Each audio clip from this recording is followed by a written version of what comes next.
Great. So we have a great start this morning. Let me, by the way, bang something here. Yeah. So yes, we are the moving average, the 4-hour 200 moving average, which will probably provide some pullback now. So I just bank 30 pips for the morning, and we just post that and come back with you immediately.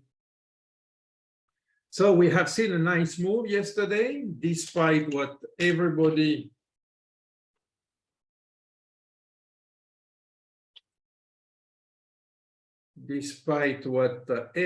was thinking would happen. So I think very little people have been long.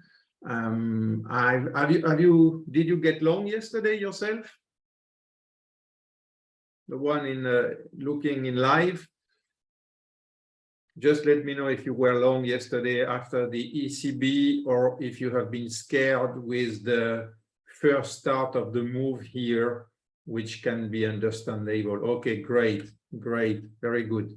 So now you banked like me 130. I don't know how much it is now, but it was great. We are now at 150 pips. I will bank more too. Let me just. I'm sorry, but this move is happening now. So need to bank. We are on the 4-hour moving average, not moving 200. Moving, yes, the 200 moving average. So it could provide some pullback now, but whatever we would see now,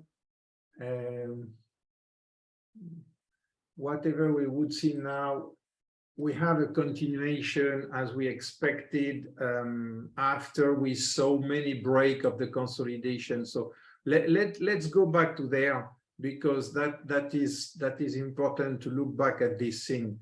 So this thing here is our consolidation that we have been pointing in the last period, and it's exactly in between the two very important fib, which is the 78.6 and the 76.40 fib here. So that's where we have been consolidating, and it's not random. There is a reason for that. So the reason why is because market is getting ready for a move on the upside. As I said, since a long time, we needed to tag some fib we have there. They are not on this chart, but they are on the other one here. So this is all the fib we have spoken already, the weekly, daily, multi-year 76.40 fib. So we went barely like a few pips from them, and we have immediately bounced. We saw that move. We saw that in several occasions. We have seen a lot of fades break out under this consolidation. And of course, each time, okay, you closed it at midnight. Well, that's okay. It's already some money. So we have seen several fades break out under this consolidation that were giving me more confidence in what I was thinking was going to happen. So this consolidation is not just there because it's there. There is a reason for that, as I just said. So now we are breaking above it, and for the first time we are seeing price staying in this area, which didn't happen in the past. That's something we have to look at when we look at price action. So there, it just pulled back hardly from it. Here, it pulled back with less momentum. You see the momentum here was strong. Here, it was more hesitating. It was less clear, less strong. And now it's not clear at all because there is no pullback. There should have been a bigger pullback here because we had a very complete setup, 1 hour, 4 hour, 15 minutes, blah, blah, blah. I said it in the Twitter feed. But we saw only a very shy pullback here. What is telling us this thing is telling us the tailwind, as I've been saying for the last weeks, at least even months. the tailwind behind is very, very strong. So yesterday, we had this ECB comment. So we came to the daily 2021 moving average, and then we went down when market was making an interpretation of what was saying Lagarde, which is, in my opinion, very biased interpretation. I'm trying always to be as objective as possible when I listen to something. Of course, Lagarde is in many occasions not hawkish. She's not dovish, but she's not hawkish because she's telling the truth, which is not, in my opinion, the case of what is doing Powell. Powell is only speaking about the job, which is going very well, and that's true, but is not speaking a lot now about the risk on the economy, which is, in my opinion, becoming bigger and bigger every day due to the rate hikes that are slowing down the growth by increasing the consumer sentiment. We already spoke about that. So that statement yesterday from Lagarde was not dovish, in my opinion. She was saying, yes, there will be trouble. Yes, we have an option of a recession in 2023. And the recession will happen, and it will not happen only in Europe. It will be exactly the same in USA. By the way, USA has been posting 2 quarters with a negative growth. And people are like, they don't look at it, or they don't think it's important because they think the unemployment is the only thing they are looking at now. And I think that's a little bit not objective. So it's important to keep that in mind. The other thing that was said yesterday, which is, in my opinion, very, very important, and I pointed it inside the live we did yesterday, is she said, she spoke twice, even I think 3 or 4 times, about the Euro-USD exchange rate that is affecting the increasing, let's say, the inflation problem, and of course affecting the Eurozone, because the energy mostly is priced in USD. So of course, when the Euro-USD went from 130, 120 to 0.98, it has lost, she calculated 16% because she calculated on the upper price, but we can consider we lost 20% on the Euro-USD at least, and that's weighting heavily inside the inflation. So that's why I say, and I think now Europe has, I mean, the ECB has several options. One is hiking rates, but hiking rates, they didn't want it to do it too fast because they know, and they are very concerned about the fact that it could slow down a lot the economy, which is not what Powell is looking at, thinking the unemployment is going well, so the economy is going well. I don't think it's so simple. And Powell knows that, but he doesn't say it, because if he would say it, he would increase the lack of confidence of the consumer, of the consumer index would be lower because people would get scared. And that's what they want to avoid. And I think that is why they are trying, or he has been trying in his words, to be a little bit hawkish each time speaking about the unemployment. In that case, it's like, how could I say? It's like when you decide to lie to your children and to say them everything is going well, and then when they discover it's not going well, they will react much harder than if you start saying it's not going well, we will have that, and then they trust what you say. So it's the dilemma they have, because in the first part, the children are very happy for a long time, so they keep on being happy, which is the consumer people. And on the other side, the children, which is the ECB way of being, are unhappy since the beginning. So it's not good, but at least it's build a stronger, I think, trust in the words of the central banker. So it's a different way to do. I don't say one is better. Well, yes, I think one is better than the other one, even if it has affected the euro by with Lagarde being dovish a lot, but at least I think she's a little bit more, let's say, transparent probably than the Fed is. That's my opinion. So saying that, the recession will come to everybody next year. That is absolutely clear.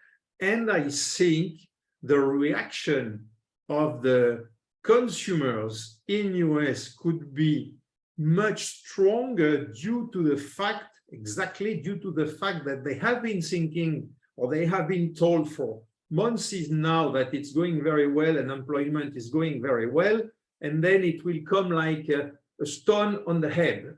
So it could be creating and amplifying, let's say, the reaction. So that's just my point of view, and it's very personal. So that's what I wanted to explain about what happened yesterday, why people are interpreting that as a dovish statement, and that's why we had this kind of sharp sell-off on the euro USD, a sharp buy on the USD, and then it has reversed. And it has reversed because now market makers, they are not only listening to Powell, but they are looking at the data. And the data are not in confluence with everything is great. So that's exactly what I did, and that's what I pointed out here for months is now, at least for the last 2 months, and especially during, since I would say mid of August, that I was saying we should see, and we go back to the Euro USD, I still think that, I still think we should see a monthly close on the quarter above this level here, that I will highlight now, which is the 61.8 ABC. So why do I think that? It's because, sorry, I just sent it to the back. It's because this level has been in the past a very, very strong fib level that we have here. It's an ABC. It's a huge ABC down, multi-year ABC down. It's a monster ABC. We have been respecting it very nicely. We had this 61.8 here that was holding since 2016. We broke through it, which is when people started to get crazy on selling it, and we saw a very big another very big acceleration. It was not the first acceleration. And then what you see here, we came back, we retested it, and then we went down. And the next level are those famous 76 and 78.6 that we have at the target. Let me show it here. There, this is exactly this one that I call the multi-year. So when we look at that on a quarterly basis, and I was thinking since some time that one option is that we would come back to close on the quarter above there, which would post a phase quarterly breakout. And that would be, in my opinion, a very bullish signal. So if we look at that on a quarterly base, which is the base of this move, okay, we have it here, A, B, C, okay. You look that already this candle is recovering, is wicked. So if we close, which is what I expect, above there, it's not far away. It's only, now it's only, at the time we are speaking, it's like 140 pips away. It's nothing. So if we could close above this level end of September or higher, of course, but the close there would pose this phase breakout, and that would be, let me put it on regular candle, because we are not only 140 pips, we are more than that, because it's, I was looking at Heikin-Achi, it's like 290 pips, but that's nothing. From now to the end of the month, we can do that easily. Only yesterday we bounced 120 pips until now 150 pips. So it's only twice what we did yesterday. So that's what I'm looking at, and that's what we really need to pay attention of the close on these months here, because it's a quarterly close, and this is inside this this move there. So it would mean this 61.8 would be still in control of the price, which means this ABC would have only posted a phase break under it, touch mostly the 76.40 and bounce from it. If we see then a follow through after we would have this close, then we go up, but we go really up hard. And that's why I just keep explaining again why I spoke about the 112 level for a long time now, which is one of the targets I'm looking at for this year. I think we could very well be back here before the end of the year, which is my objective. And the other one important will be there at the 50%, the 38.2 and the 50% of that huge ABC. So if we would close above, then, if we would close above it, and I stop with this explication, so we will see some move inside here, then I want to close above, and then we come back there before end of, we close above on end of September, then we would retest it, and then we want to see some inside move, break above, and come here by the end of the year. That's mostly what I'm looking for. Okay. Of course, there will be some headlines about the energy problem in Europe. Of course, this energy problem will affect the economy because they will need to slow down, to cut off some companies, to shut down some companies or some hours inside some company to save some gas. But it doesn't change at all the overall view. And at the same time, we will see, I think, those problems pointing or being seen more in the US economy. So I can be wrong, of course. In that case, I would update my view, but the end of September is very important, and the end of the quarter will be very important, and it's only in 3 weeks now, more or less.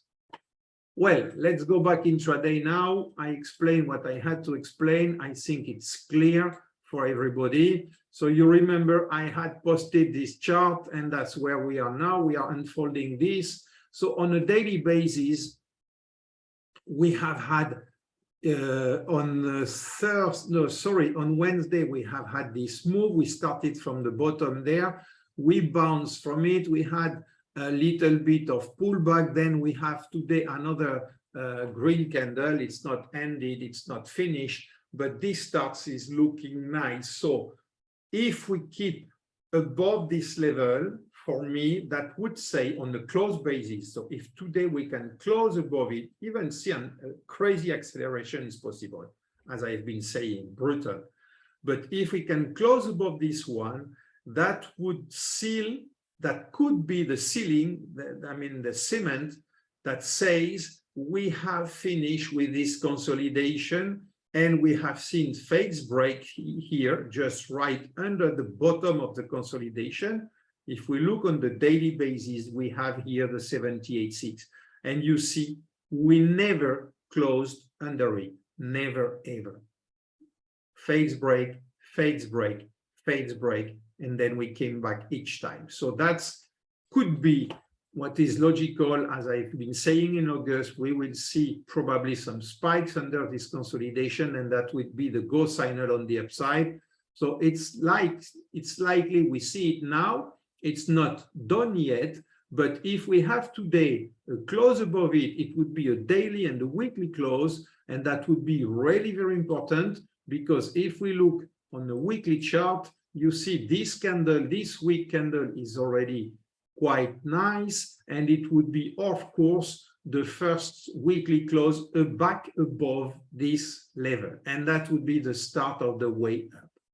Okay, so we will speak about that on Monday, of course. Now, if we go a little bit intraday, we have several support and resistances on the way. We have the 78, 670, 640 fib there. There is on the other charts. So this one is looking crowded, but it's not so complicated. So we have there, this is the daily, the blue one is the daily. I will clone it and put it there because now we are going up. So we need a little bit more information here. So this is not the daily 50%, but the 38.2. Okay. So we have some fib there. We have some other thing there. We touch right there the 4 hours 200 moving average. We have it. Where is it there? Okay, so this is the 4 hour 200 moving average. It's not the 1 hour, by the way. No, it's the 4 hour. You see it. So usually this one is reacting, and it's reacting more when that's the first time we took. You see here how it has been holding the price. So we should see a reaction here, but we could break through it. And then we would meet the daily 50. So those one will react for sure because market is using them a lot. The 4 hours right now and the daily 200, which is coming right there. So of course we have a lot of people using moving average on the market to trade. We are, from a long-term perspective, we are inside a very bullish, bearish setup. Let me take off those pivots. They are really bothering me here. Okay. So it's more clear. So you see, for example, here the space between the 200 daily and the 204 hour is very big, saying the momentum was big, but that's always late. I mean, it's not real time. So that's telling how it was there. And of course, we know how it was there. And then it's starting to shrink. So the fact that we are shrinking is confirming what I'm saying, which is that even the moving average are now showing that the momentum is reducing, which is what we have been reading since here, because the tools we use allow us to see it in advance compared to the moving averages. So now we are here, we will see some pullback there, we will see other pullback, we have some support and resistances here on daily, we have some daily and weekly support and resistances to look at that will provide some reaction. But as I said, for now, I stay on the long side. I buy every dip on the Euro USD, and we will use some inside setup to do so. So we just break through. I didn't show it, but we were at the time channel right now when it was 8:30. Sorry, 7:30. Where is my clock? When it was 7:30 GMT. That's when we touch here the 200 moving average, and that's when we started to pull back. So this pullback could be bigger now because of the time channel is starting. So we could see a pullback a little bit deeper. We need to look how it goes. And then I will be buying it with the setup as soon as we get it. Concerning the intraday setups, we can have a look there. So so this is the short-term period. You see, we were high on the 4 hour. We are still on the 4 hour, and on the 1 hour, we are starting to pull back with the move we have right now on the Euro USD, even on the 5 minute and on the 15 minutes. So that thing will start to pull back. But you saw this morning, the last bounce we saw on the open was starting here with the 5 minutes. And the 15 minute totally against the 1 hour and the 4 hour. And that's when we saw this bounce on the opening. So time channel starting, we should see a continuation on the downside for a few time, I think. On the other hand, on the momentum, on the price action, price momentum indicators. So we have the daily, which is still inside the long, very bullish signal with a dynamic divergence and all that, just to remember, inside this monster long monthly setup. This one is going for a few thousand pips. So it's just a little bit starting. That's nothing. The move we had from the bottom, which is, I think, 400 or something like that, 500 pips from the bottom, I'm not sure yet. But this move is even not seen here. So we will see a continuation. And as I said, or we keep on now, and that is what I think will happen now, or we would have another monthly and then post a phase break, like a phase, a divergence, a dynamic divergence, which would be another very bullish trend. So we have those two options. But from the date point of view, which is around the 10th of September, and I have said it since I think the last 2 weeks, this week is important because if we break and if we confirm that break, then we keep on going for the next, I think, for the next 2 or 3 months, which is what we usually see when that happens on this week of September after a strong push on any side on the summer months. So now what do we have on the, let's go back on the daily here, just to sum up with these indicators. We are still unfolding a long divergence, dynamic divergence on the daily.